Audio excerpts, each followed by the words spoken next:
Yung good evening guys. Andito naman tayo sa another vlog. Ngayon magpapagas tayo. Dito tayo sa gas sa May Rodriguez. Ayan, nakita mo ang daming pila kasi sila ang pinakamura dito.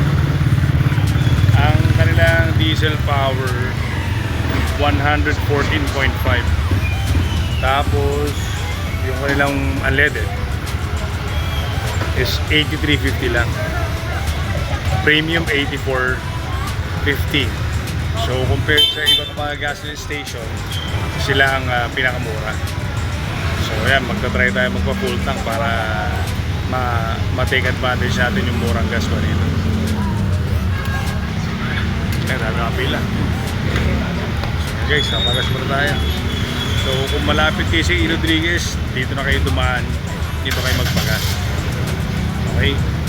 So ingat. Tayo na next magpapagas. Dito tayo sa 91 octane lang tayo. So tuloy pa rin ang pagdating ng mga tao kasi dito pinakamura talaga. Tayo na magpapagas.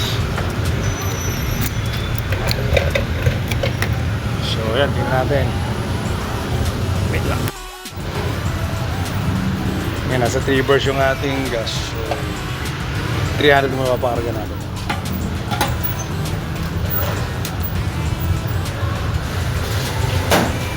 Bakit mas mura nila? Ayun yung sa kutsero, sa tarpaulin. Ayan, sinasabi ko. Yun. Bayan ko, mahal ko, mas mura kami. Yan ko pala eh. Okay lang masama sa vlog ko. Ay, bye! Ayan o. Yan naman pala ang sagot eh. Yung sagot. Mas mura talaga. Pila dito ka, grabe. Yan, ay sorry. Okay guys, alam niyo yung sagot. Bayan ko, mahal ko. Teka lang. Balikan ko. Gusto tayo magpagas dito. Ayan, naka-full tank na tayo.